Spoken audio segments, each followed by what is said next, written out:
What is change? Change is the ability to empower people and change their lives. Change is overcoming difficulties and learning to adapt to any new hurdles. Change is the power to fight stigma and move forward in society. The secret to change is to focus your energy not on fighting the old, but on building the new. My name is Pamela and I'm a business and economics student. My name is Thomas and I'm a law student. My name is Dermot and I'm a maths and economics student. My name's Amr and I'm a bioengineering student. And this is Keelan on Tech. Today we are proud to represent Enactus TCD. We have 3 great projects to present to you today. Change for Change, Keep Happy and Ethnic Threads. Here's our first project, Change for Change. Since commencing the project, the issue of homelessness has been heightened, particularly by the death of Jonathan Corrie just footsteps away from the Leinster House in December 2014. In the 2011 census, there were 3,808 people classified as homeless. However, this is considered a minimal number by many organisations, including the Simon community.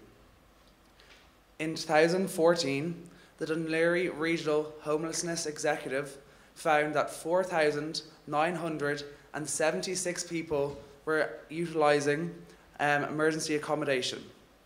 On top of this, 168 people were sleeping rough on the streets. This represents a 3-fold increase in the number of people sleeping on the streets from 2009. So how can we help? Change for Change aims to link homeless individuals with organisations that have the ability to help them get back off their feet. We are working towards funding accommodation, training those selected in key skills, and assisting them in becoming financially independent through finding stable employment. Let me give you an example. Here we have Jenny. Jenny is 32 years old, and she's just been made redundant as her job in a construction company. Now, we've met Jenny in the Simon community at the weekly social club, which we attend on a regular basis in order to find suitable candidates for our program. After talking to Jenny and members of the Simon community, we realized Jenny was perfect. Not only was she enthusiastic and interested in the program, she met all our key requirements. Mainly, she had no previous addictions. So how do we empower Jenny? Well, first we work with Jenny and our partners to establish a system for her. We'd reach out to our partners on LinkedIn and Dress for Success. At LinkedIn, she would receive skills for CV applications and for maintaining her online presence. With Dress for Success, she would get both the confidence and the clothing she needs for the interviews. Once this is complete, she'd have the opportunity to attend weekly computing courses at St Andrew's Resource Centre. Now, after all this, we would look to find her a work placement. And given her construction sector background, we would pair her with the likes of our partners, the Salmons Group. While all this is ongoing, we look for suitable accommodation for Jenny. So, when does Jenny leave the programme? We aim to support Jenny for as long as she needs. However, our main aim is to maximise her empowerment. This means that we want to increase her sustainability and make sure she has an impact positively on her future life. We want to make sure that she is comfortably able to afford an adequate standard of living before we reduce any payments. However, once she becomes financially stable, we will gradually decrease our payments, generally over an 8-month period. Through our partnerships, we've found sponsorship from the Salmon Group and from Carillion, and this has allowed us to sponsor up to 3 individuals at €6,000 per person. We currently have 1 person enrolled on the Change for Change programme. She's from Congo, moved to Ireland when she was 16 years old, and has been struggling to make ends meet ever since. She came to Ireland with no friends or family and struggled and didn't have the funds to support herself. We met our candidate through the Simon community, and we knew instantly that she was the perfect person for our pilot programme. She's highly ambitious, and her ultimate career goal is actually to work with KPMG. She's just completed her final year of a business degree, and up until now has been couchsurfing. So far in the programme, she has attended LinkedIn workshops, which have helped her update her interview and CV skills, and of course updated her online profile. She's on the waiting list for Dress for Success, and within the next 2 weeks, she will be moving into a new home. These workshops have helped her rebuild her confidence so that she's prepared for future interviews, and have kept her motivated to follow her chosen career path. Well, let me wrap up. Change for Change lives by the motto, give a man a fish, he feeds a day, but teach a man how to fish, he feeds a family for life. In Change for Change, we aim to teach those who have been affected by homelessness key skills, whether it's by regular workshops or by their hands-on involvement in work placement. Now, as a startup, Change for Change did face a lot of difficulties. We've been told no over and over again by potential partners and potential investors, but we've gained valuable feedback every single time, and we've incorporated the feedback to improve our model. And right now, backed with our solid model and with our new partners, we believe that this project is a success. And the fact that we will be able to empower people and we will be able to re-engage people back into the workforce. But now let me introduce you to our second project, Keep Happy. I'd like to first ask you all 2 questions. So by show of hands, who here knows someone who's been affected by mental health? Who here has been affected by mental health? I notice many of you didn't put up your hands. And the thing is, we all have mental health. Whether it's good or bad, positive, negative, it affects us all. Now in Ireland, there's a general stigma around mental health to assume it means mental health problems. Despite, however, us having a high occurrence of mental health issues, such as in the Challenging Times study, they found that over 50% of young adults aged 19 to 24 have been found to encounter mental health difficulties. On its own, this figure is a matter of concern. Adding to this the fact that many existing support services are extremely busy, we find that students are often waiting up to a month for counselling services. Interestingly, research has found that 77% of young Irish adults would be inclined to look towards the internet as a source of help. This demonstrates the niche target that we are aiming for Keep Happy. We aim to tackle the lack of available services for those with poor mental health by providing a baseline service. At Keep Happy, our aims are simple. We plan to promote positive well-being, individual mindfulness, and help destigmatise the issue of mental health in Ireland and further afield. We plan to do this through a journaling platform. Journaling has been proven to have a positive impact on mental health. Initially, our target market will consist of students, as it's a market we know well. However, we feel that the product is a far-reaching product and that it can affect far more lives in the future. Now, here's how it works. Keep Happy will allow you to send 2 daily push notifications, one in the morning and one in the evening, asking you a simple question: how do you feel? You can answer these questions using graphical representations. Now, the unique selling point of Keep Happy is the fact that it will send you back tailored content depending on your needs. Say, for example, one day you wake up and you register a negative state, you're feeling bad and blue. Keep Happy will recognize that and send you back tailored content based on positive days, maybe a recent achievement you had, or just an upbeat moment. We know the act of journaling itself is enough for a positive state, but in the future, we're hoping to include more features in Keep Happy to make it more user-friendly. We believe that Keep Happy can be used by counselors to make their time a lot more efficient. To begin with, early users will be able to download and use the app, or access the browser-based platform, spreading the message through word of mouth. To ensure long-term sustainability, we aim to target colleges, health services, and business groups as our primary target for a source of income and user growth. We believe that over time, these educational institutions and business organisations will recognise the benefits of having their employees and students use this platform, and that they will then in turn pay an annual subscription fee to use this platform as part of their internal health systems. So, how do we measure impact? We commenced our alpha trial on the 25th of March for 12 days. This consisted of sending emails to 102 people on average, which peaked at 113. We recorded 468 morning responses and 396 evening responses. This is equivalent to and corresponds to a response rate of 35%. This represents that over half our users were using the app over half the time. Now, moving on with the app, we are going to move into app development, and using the experience we've gained from the trial, as well as participating in the McKinsey Venture Academy, we hope to establish it. Now, we'll be working with Glassbyte software, and we'll be utilising the €1,000 fund we gained from the Trinity Alumni Fund. We hope to have the trial ready by July and to have the app launched in August to coincide with the start of a new academic year, where we'll plan to promote them. Now, with the state of mental health and the general sort of stigma over it, we believe Keep Happy is a service with a lot of relevance. We're not trying to provide a complete solution to mental health difficulties, but we want to start conversation and give people a place where they can engage with mental health. Progress is moving fast, but remember to keep happy.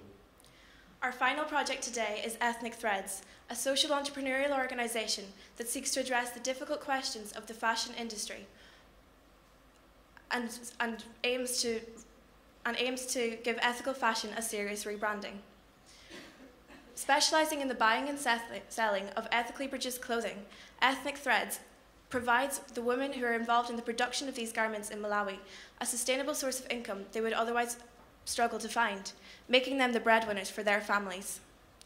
Ever since we took over in July, Ethnic Threads moved their production from Kenya to Malawi in a small town called Kasunga, 80 miles north of the capital, Lilongwe, beautiful town. But in the heart of the town lies our base of operations, Kama. And in Kama, we've taught 13 individuals how to sew and make jackets. The beauty about Kama is you can work flexible hours. And as an example, one of the girls actually working there has managed to train herself to become a teacher, further empowering herself and causing a larger impact on the community. As well as moving location, we have also improved our systems. We now deal directly with our partners and can order bills of production straight away. Previously, we had to go through 2 organisations. This meant we lacked control. We now have new bomber jackets, and in total, this year, we've sold 169 jackets, and we plan to produce more.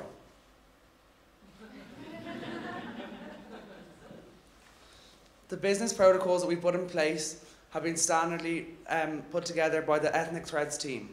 These include standard operating procedures to increase efficiency and to maintain that we have a quality, sustainable product. So how is this all sustainable? Well, first, Elaine, the supervisor, uses our systematic processes to learn how to make the hoodies to our exact requirements using our templates and documents. Then, she's able to teach the workers, such as Agogo, Amos, and Maggie, how to make the hoodies. This shows the ripple effect, as this information is passed on through Elaine to the workers and on past that.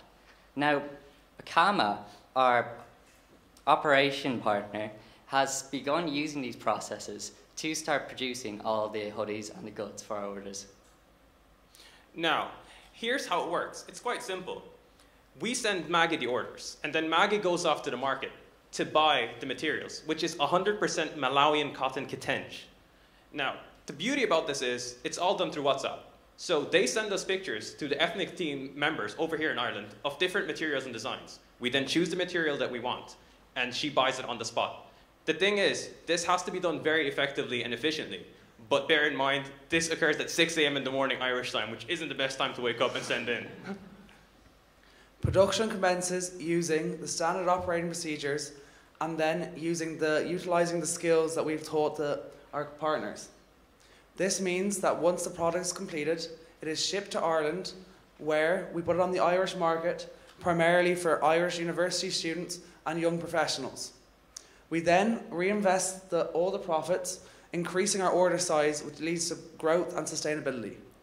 In the past month, Ethnic Threads has featured in fashion shows, such as at colleges such as UCD, as Maynooth University and NCI. We have also worked closely with DU Snow Sports to produce woolen hats, another skill we have taught to the women, and also to produce limited edition jackets in the future. Now, over the summer, Ethnic Threads will be attending all the main festivals, including Body and Soul, selling the hoodies. Ethnic Threads will also be attending next week Google to showcase Ethnic Threads and its entrepreneurial values. Finally, Ethnic Threads will be taking part in the SUS Ideas Collective, where they'll be using ethnic threads as a basis for social entrepreneurship and discussing it. We started off this presentation by posing the question, what is change? We believe that each of our projects demonstrates this change through their processes.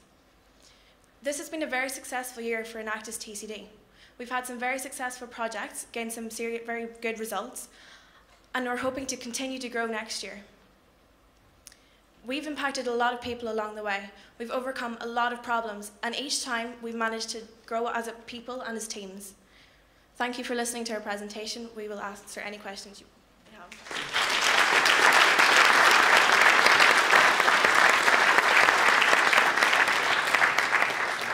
We'll now start the Q&A session. Thank you very much. Very interesting presentation. In terms of Keep Happy, how many young people between 18 and 24 have you actually met face-to-face with mental issues? See, that's a very difficult area because that's where we don't want to delve too much into. Like we want personal engagement, but we don't want to personally be engaging. We want the people to be able to engage through the app. And from the trial runs we did, it was targeted through our student union at college students, and all the feedback we received was positive from them. But in terms of the individual sort of element, that's it moving too much into ethical issues because we are just students. We can't really advise them. So in the long run, we hope to include a counselling service, which will be based on the relationship between the counsellors and the students and based on a consent-based relationship. Thank you for your question. Well done. Fantastic presentation. Of your ideas, if you had to pick one in terms of which of them you think is most scalable and most economically viable, and you had to make a choice, which one and why? I think in terms of most scalable and economically viable, we would probably have to pick Ethnic Threads, simply because it continues to grow and grow from strength to strength. And I mean, we've almost doubled our sales this year, and we've so many orders and events happening this summer that it's going to continue to grow. On Ethnic Threads, how did you establish the relationship with the group of workers in Kasungu, and how are they structured? Are they a cooperative or a private company? And how is your relationship with them governed? We're going to call upon one of the Ethnic Threads team members. He was previously working earlier, sorry. Okay, sorry, I just came from work. Excuse my tire. So basically, sorry, could you just repeat the question there? I just didn't hear it. How did you establish your relationship with them? How is it governed, and how are they structured? Are they a cooperative or a private company? Yeah, they are a cooperative. So we basically structured everything through our subsidiary, which was Elaine. So she acted initially to introduce us to Maggie, who now works out there and who's kind of the head of it all. And then through Maggie, we let Maggie deal with everyone, and just kind of governs everything from there. So if you look at it as a triangle, it goes through Elaine, who initially introduced us, and then Maggie is kind of the leader of that and has taught everyone through that. Any other questions?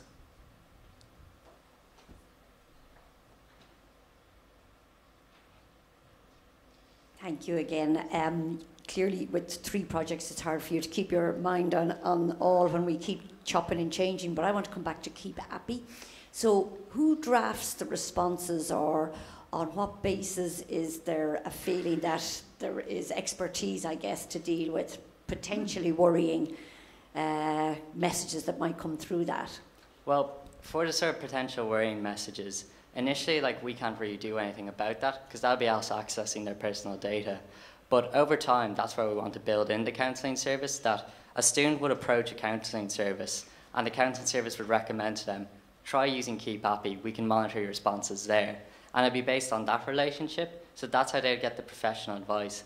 At the moment, the main sort of benefit is just the experience of daily journaling, because that's been sort of proven to have a positive effect on mental health and sort of goal setting and those sort of things. Any other questions? Hi. Great presentation. Thank you. I have a question on Ethnic Threads. Where do you sell the clothes, and how do you manage that? Yeah, primarily so far we've sold on campus. We also go out to other campuses and hold fashion shows, which we'd also sell at there. So as well, next week we'll be going out to the Google offices and we'll have them with us to sell there. Over the course of the summer, we've booked to go to several festivals such as Body and Soul and Blue Fire Dublin in September. So we'll also have them with us there to sell them. Another point to add on, we actually have an online, you can buy them online as well. So you can buy them on any different scale, and it's really anywhere, any college you want or online, whatever. Just to latch on to the end of that, online, the base online is huge. All we need to do is basically get it out there, get Ethnic Threads, get it seen by everyone, and realistically all they need to do is buy online and we can ship it anywhere in the world. So just to latch on again to the scalability question earlier, potential is huge. Just